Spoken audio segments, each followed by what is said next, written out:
नमस्कार माझ्या शेतकरी मित्रांनो, माझी शेती या यूट्यूब चॅनलमध्ये आपले सर्वांचे पुन्हा एकदा स्वागत आहे। आज आपण बघणार आहे कांद्याचे बाजारभाव। महाराष्ट्र राज्यातील कृषी उत्पन्न बाजार समिती अहिल्यानगर जिल्ह्यातील पारनेर या बाजार समितीचे आजचे दुपार नंतरचे कांदा बाजारभाव म्हणजे दिनांक 11 जुलै 2025। सर्व शेतकऱ्यांनी हा व्हिडिओ संपूर्णपणे बघा, कुठेही स्किप करता।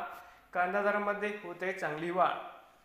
तर मित्रांनो, बाजार समिती पारनेर या ठिकाणी आवक 4113 क्विंटल, या ठिकाणी कमीत कमी दर 215 रुपये क्विंटल, या ठिकाणी आज जास्तीत जास्त दर 2000 रुपये क्विंटल। तर मित्रांनो, होते आजचे पारनेर तालुक्यातील आजची कांदा बाजारभाव। नवीन आले असाल तर माझी शेती या यूट्यूब चॅनेलला सबस्क्राईब करा। रोज कांद्याचे व्हिडिओ बघण्यासाठी अहिल्यानगर जिल्ह्यातील हे होते आजचे पारनेर येथील कांदा भाव।